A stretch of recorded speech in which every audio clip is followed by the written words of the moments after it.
Hello, I'm Christine Haynes, and you are here for the James Tee Sewalong. This that I'm wearing is my James Tee with the optional sleeves. I designed this as part of my UK collection that was for my UK retreat in the fall of 2025. The other two that go with it are the Eton dress and blouse and the Morris pants. They all mix and match together if you want to check the other ones out. We are here to sew everything together. I will talk about notions and tools, fabric, fit, all the things that you probably want to know before making a garment and then making the actual garment itself. So let's just jump right in. All right, let's talk about fit. This is a knit, so it has some stretch, so it's a little bit forgiving. It's also meant to be roomy through the body, but if you can see the way it's fitting me, you can see that the sleeves are not oversized. It's not too oversized in the shoulders. There's some room here in the underarm. That's just the nature of a boxy shape.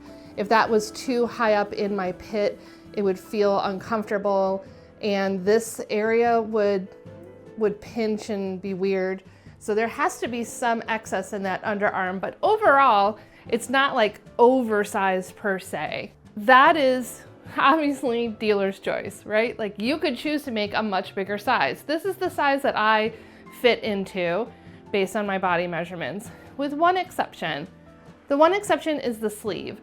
You can have 10 people lined up in a row with the same bust and waist and hip measurements, but their biceps are all gonna be different.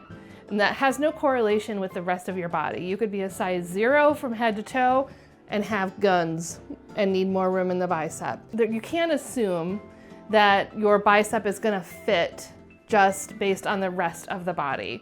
The bicep is a spot that you may want to enlarge. I enlarge mine by 1 size, and it fits perfectly. If you are doing the sleeveless version, you might need to lower or raise the bottom of the armhole based on, again, how that's fitting your bicep and how it's dropping in your armpit. That's something that you would learn when you make a test version, a first version, out of maybe slightly less precious knit. Then you can make that determination for yourself. But I want to show you something before you get too set on a size. This is the size that I fit into. It fits perfectly for me. It's roomy, but it's not too oversized. But hold tight and I'll be right back. Okay, now this is the version I made for one of my models. This is technically 2 sizes bigger than the one you just saw me in, the one that fits me. Does this not fit me? No, of course, this is also great. The sleeves are a little longer, the shoulders a little lower, the body is a little wider, but it also feels fine. Yes, it's roomier, like it's definitely roomier through the body, but am I wearing this out in life? Yeah, I totally am. And nobody's gonna be like, that shirt looks like it's 2 sizes too big. It's fine. So the point of this is to show you that should you err too big, it's gonna be very wearable. If you err too small, it's not gonna be as wearable. So I don't want everyone shooting too far ahead, but if you're between sizes and you're debating, know that the slightly larger one is probably gonna work just fine. Also, I'll be right back. Okay, this is the sleeveless version in the size that I made for my model. So again, this is 2 sizes too big. It's much roomier through the body than my other one that fits me, the one in the cream. Even if it's the size that you fit into, this is a spot you definitely want to check. But I think without the sleeves, this one feels a little too big.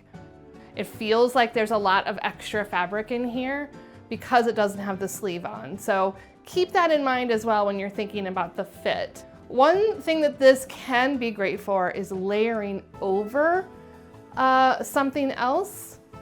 Shall we see what that looks like? Okay, how do we feel about it layered over something long sleeved with a collar? It's cute, right? It kind of almost turns into like a vest situation. Hopefully you get the concept here that it could be a good layering piece. I think that's kind of cute. Yeah. You know, have fun with it. All right, back to the one that fits me.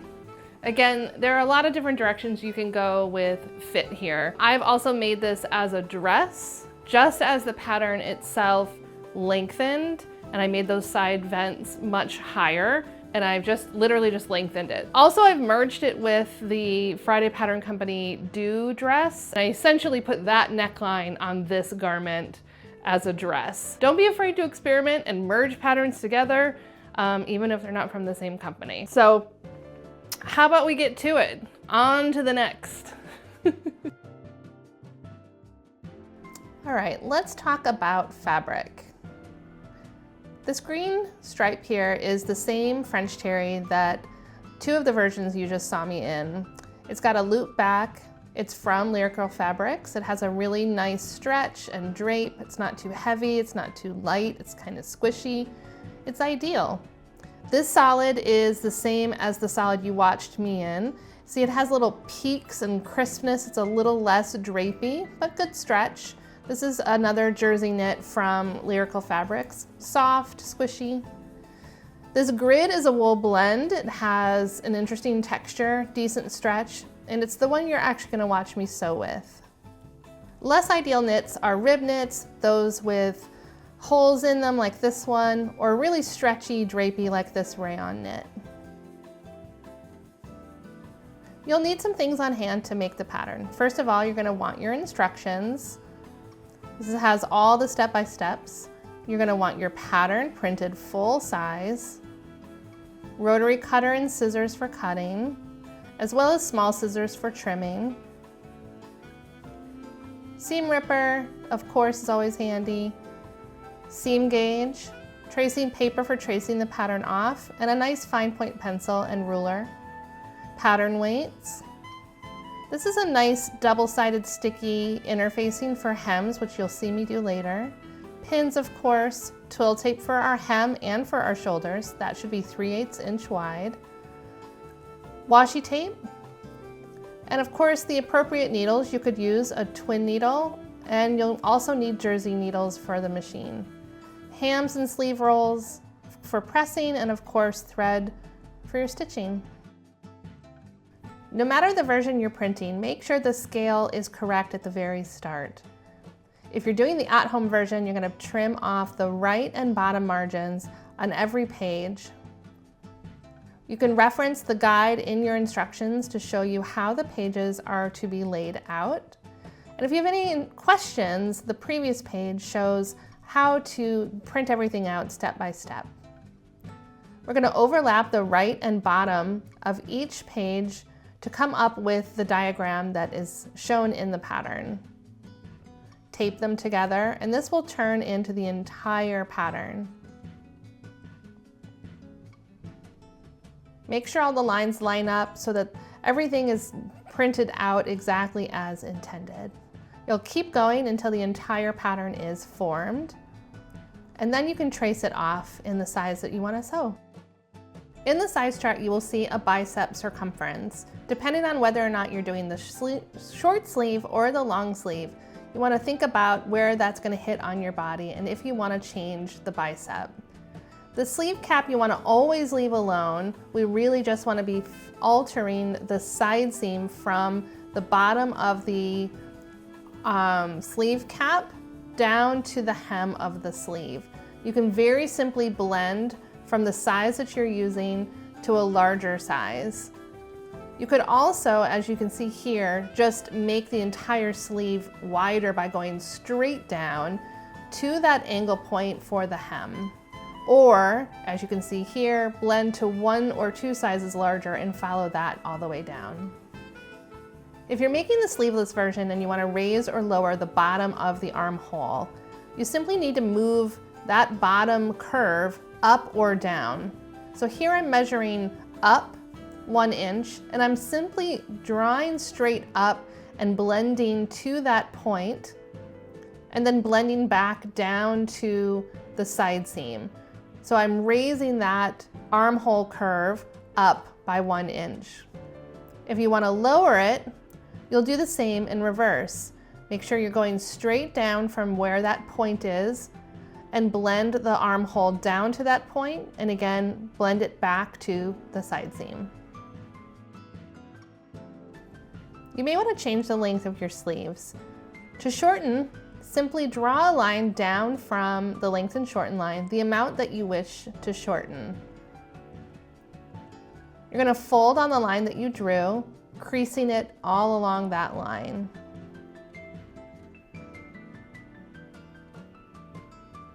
Open that back up, and the fold that you've created is going to come up to the lengthen and shorten line. Make sure that the grain line stays in line with it.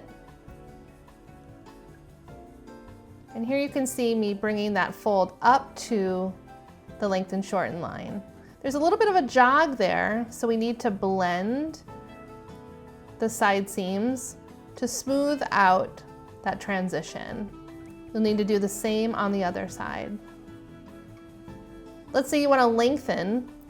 On a piece of paper, you're going to draw out 2 lines, the distance that you want to lengthen.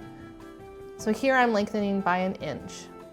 I'm going to cut along the line for the lengthen and shorten. Make sure that that grain line spans where you're cutting. We will tape the upper portion to the top of the line. Draw the grain line down so it crosses over the area that you are extending, and tape the lower portion to the bottom of the line that you drew, keeping that grain line connected. Again, we need to smooth out and blend the side seams, and then you can cut it out as is. The front and the back are simply placed on the fold of your fabric, but if you're using a stripe or a grid, as I have been known to do on occasion, it's best to do it single layer. So here I have half of my front, and I am placing it on the fabric and cutting out just half. And I'm stopping when I get to center front at the top and the bottom of the garment. I'm going to make my notches.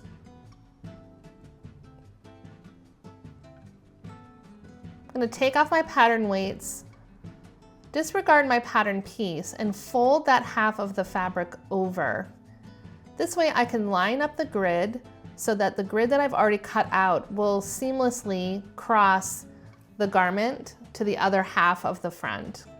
I can now cut it out because everything has been all lined up, and I know that the lines are going to go straight across the front of my garment.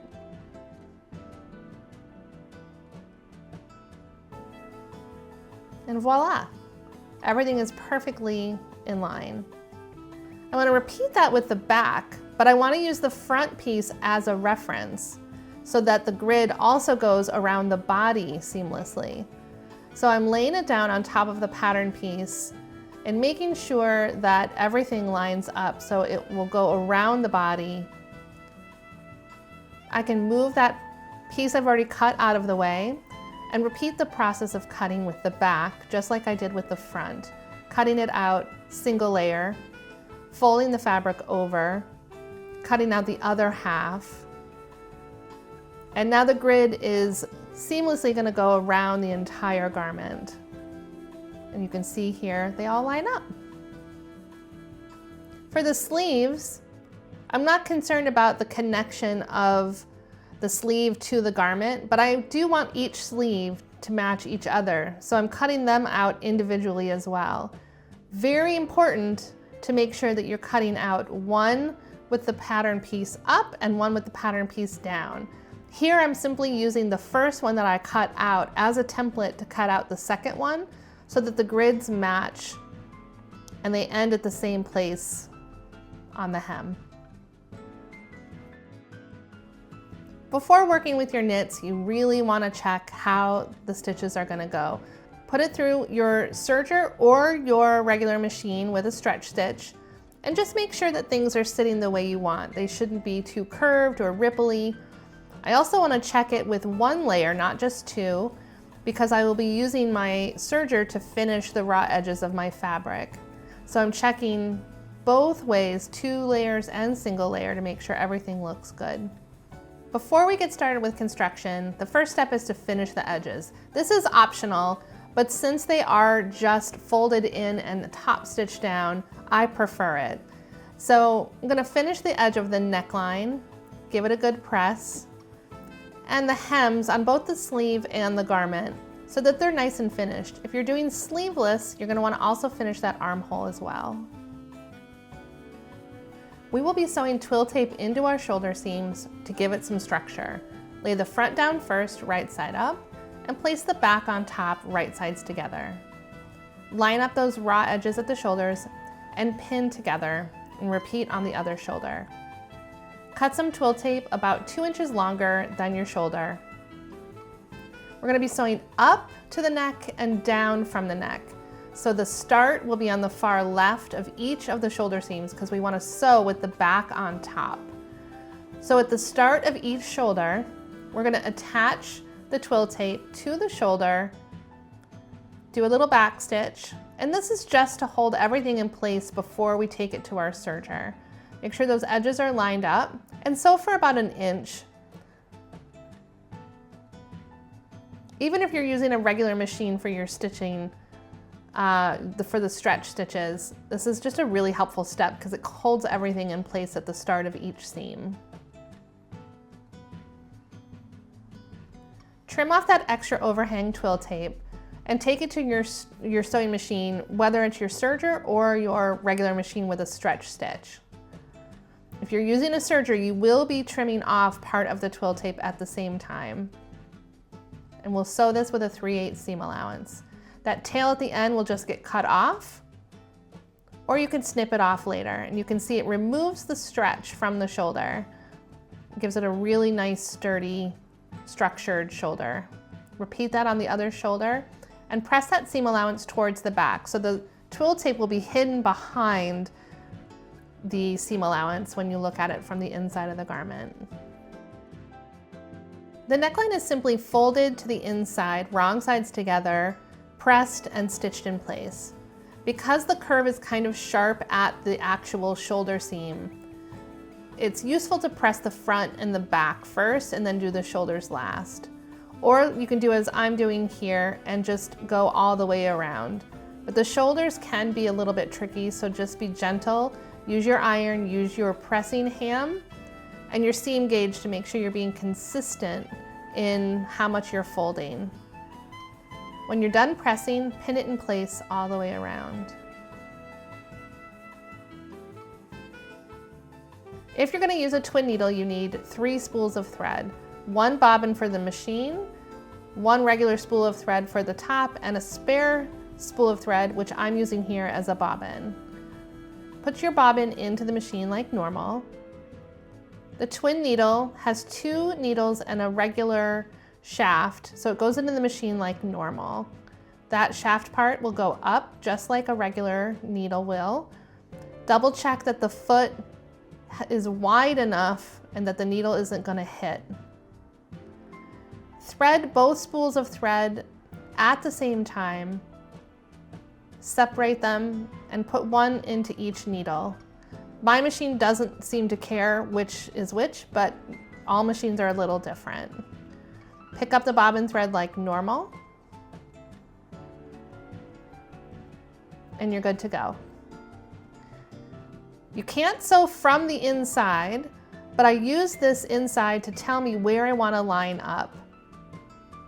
Once you know where you want to be, flip to the right side and stitch all the way around using the twin needle. The shoulders can be a little thick, so you may need to pick up your needle and gently go over those and hand crank if needed. You want to stay consistent in your stitching all the way around so that when you get to the end, the stitches line up with each other.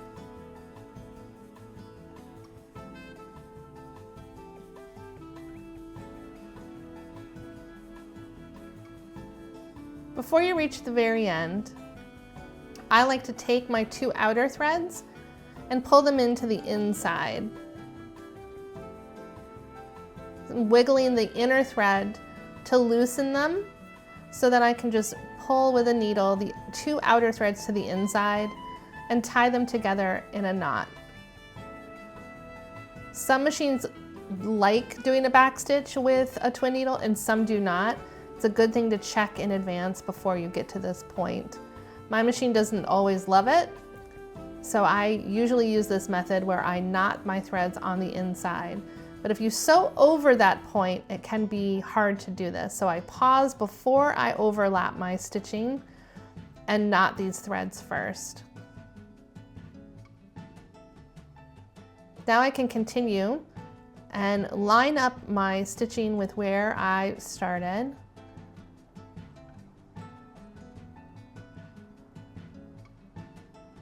Leave yourself nice long thread tails so that you can again pull those threads to the inside and knot them. Be careful not to over tighten or it'll cinch the fabric up. Give that neckline a really good press using your ham to help everything curve in towards the body. And your neckline is done. You could also use a zigzag stitch here if you prefer that.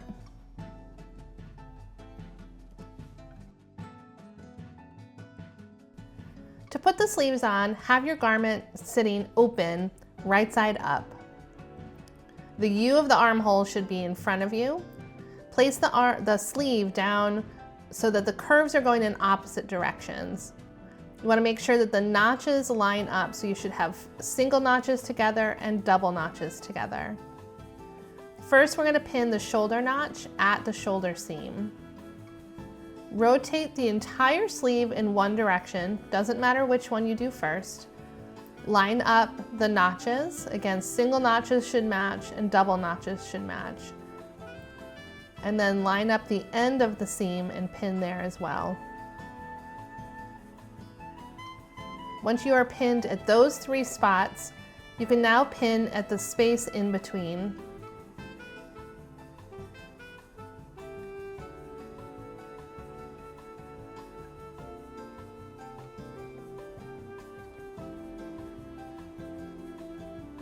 Make sure you bring those raw edges together and pin in place.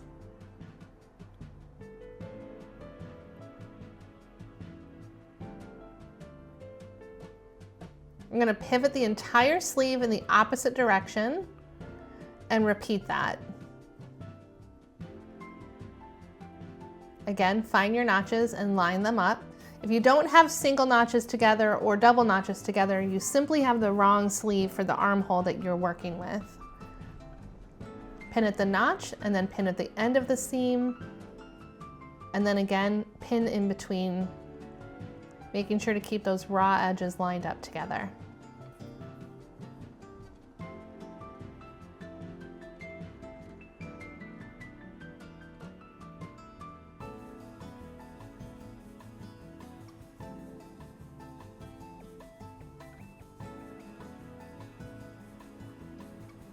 Take it to your machine and using the stretch stitch of your choice, sew at a 3/8 seam allowance. The curves are working against each other, so be very aware of keeping the raw edges together.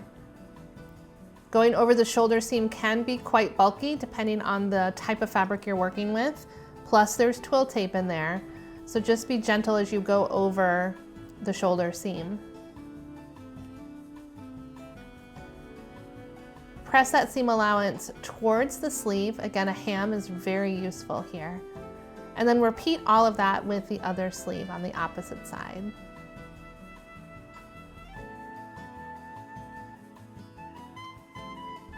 We're going to pre-press the hems of the sleeve and the sleeveless version while the garment is still flat. The sleeves will be folded wrong sides together 1 inch and pressed. The sleeveless version will be pressed 1/2 inch wrong sides together. The front and the back of the garment itself can be folded 1 inch wrong sides together and pressed. If you're using a thinner knit, you might benefit from Heat and Bond Light Stretch. It's like a two-sided interfacing. You can sort of see it in the light there. It's a little bit of a net webbing, and it has paper on the other side. This is to go between the layers of your fabric. It stabilizes your fabric while you're sewing the hems. Measure out enough and just tear it off. Give yourself a little extra. We want to place it at the top where we're going to be stitching, not down in the fold. So up here at the top, not down in the valley. Open up that hem, and with the paper side on top, press it near the top of that hem so that, again, it'll be near the top where you're stitching. Be sure to let it cool and then peel off the paper, and you can see the glue part being left behind here. If you peel it off while it's still warm, it'll take all the glue with it. Fold up where you pre-pressed and then press again. This is basically acting like double-sided tape. At that point, you can hem the front and the back of the garment. You're going to want to do exactly like we did with the neckline if you're using if you're using a twin needle. I'm lining up from the inside where I want to be, marking it with washi tape, and then sewing it from the right side. Unfold what you pre-pressed at the end of your sleeve or at the armhole if you're doing the sleeveless version. We're going to pin at the end of the sleeve or the sleeveless version first, pin at the armpit, pin along your side seam, and match your notches near the hem. Keep in mind that the notches match, but the hems will not because they are 1 inch different from front to back. I like to pin all the way down, even into the vented area where I'm not sewing, just to stabilize everything. If, like you have a grid, take some time and line up all of those stripes or grid lines or plaid or whatever you're working with. At the notch near the hem, measure in and snip where the notch is only 1/4 inch in. We will stitch from the end of the sleeve to the armpit and down to the notch, and you're going to move the fabric out of the way when you get to the notch. If you're doing the sleeveless version, you are of course starting at the end of the armhole and not the end of the sleeve. We're sewing this at a 3/8 seam allowance, and when you get to the notch, you're going to move your pins out of the way, simply fold the fabric out of the way, and sew off the edge of the part that you clipped. Press that seam allowance towards the back, and repeat on the other side. You're going to need a piece of 3/8 inch wide twill tape to span from the front hem to the back hem. Immediately above our notch is where that's going to get placed, perpendicular to our side seam. Double check that it's going to reach the bottom of the front and the bottom of the back with extra to spare. You will need to cheat the twill tape towards the back because the back is longer. So here you can see I'm double checking it, taking the pin out and adjusting it as necessary so that it will reach the bottom of both the front and the back. We're going to sew at 3/8 with a regular stitch to attach the twill tape in line with our seam line. Make sure you backstitch at this point, at the beginning and end.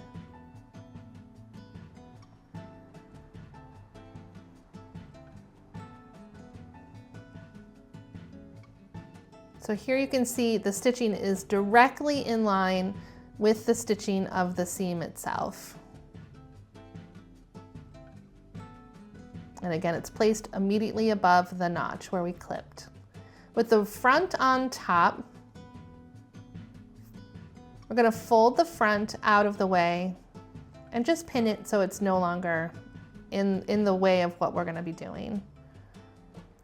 The twill tape is going to come towards you and down, so that top edge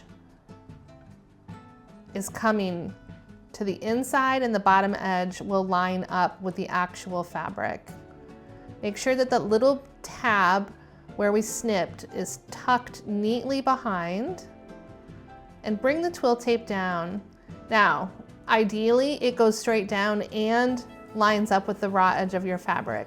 That might not be possible. It's more important for it to come straight down. Pin it in place.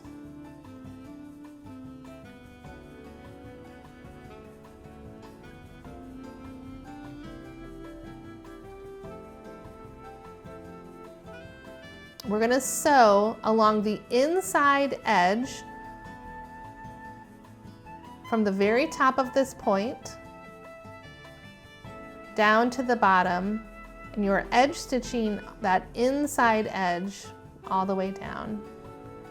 Again, double check the little tab of fabric underneath where you're beginning to make sure that it's sitting flat under there.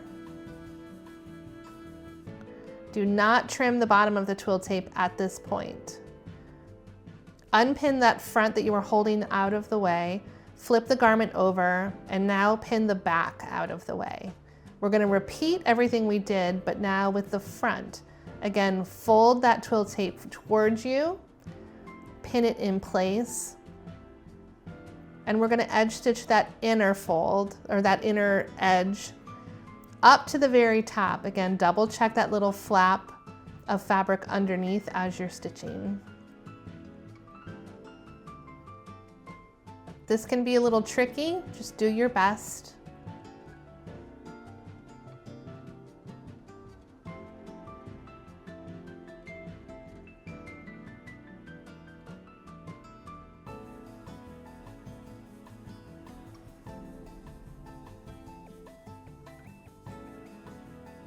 So you can see I've edge stitched along that edge. Open up the garment and roll the twill tape to the inside. If you have fabric sticking out beyond the twill tape, or if it's close, simply trim away the extra fabric that's behind the twill tape.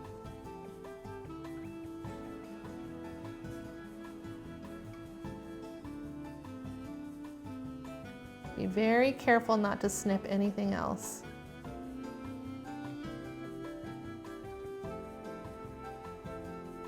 Do the same on the other side, if needed. I find that I need it like every time. Okay, again, we're gonna roll that twill tape to the wrong side and give it a really good press. You should be rolling a little bit of fabric along with it, and that seam allowance above should be going towards the back based on how we pressed it and orientated everything. Trim the twill tape on both the front and the back, leaving about a ½ inch beyond the hem. Open up the twill tape, tuck that little bit you've left under and behind, press it, and then refold the twill tape into the garment. So the part that was extended at the bottom should be behind the folded twill tape. Pin it in place. We'll repeat it with the other side and pin everything so it's tucked behind that, but not to the front. So it's going around the seam allowance. We're going to edge stitch up to the first point, to the top point, to the second point, and all the way around to the other hem.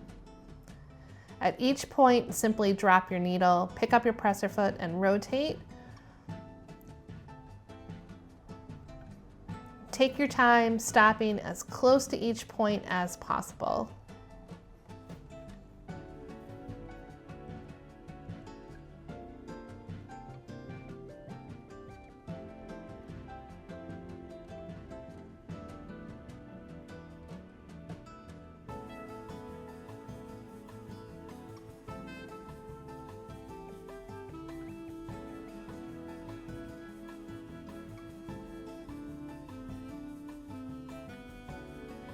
When you get to the bottom, give it a back stitch,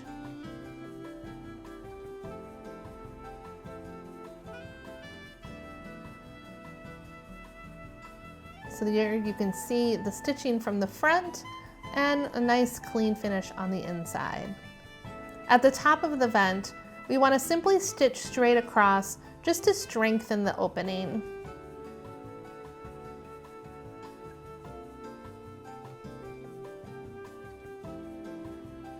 Give that a nice press, and then we're going to repeat it on the other side.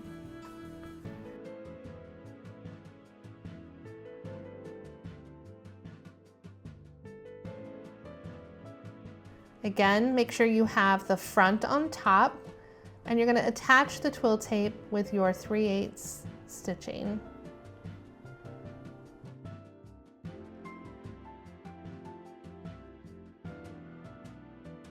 Keep the front out of the way, bring the twill tape for the back forward, and edge stitch the inside edge.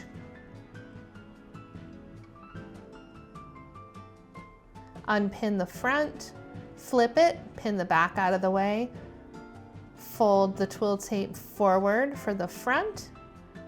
Again, watch that little tab on the underside and edge stitch the inside edge.